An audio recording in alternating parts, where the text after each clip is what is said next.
கலந்து நெஞ்சை நெஞ்சை தொட்ட முதல் ஸ்பரிசம் கண்ணம் என்னும் தீயணைப்பு துறையில் உன் முத்தம் தானே பற்றி கொண்ட முதல் தீ கிள்ளும்போது எந்த கையில் கிடைத்த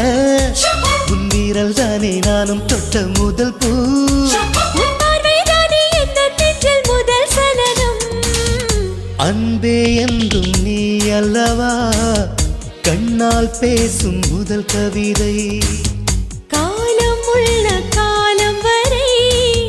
நீதான் எந்த முதல் குழந்தை நெஞ்சம் ஒரு முறை நீ என்றது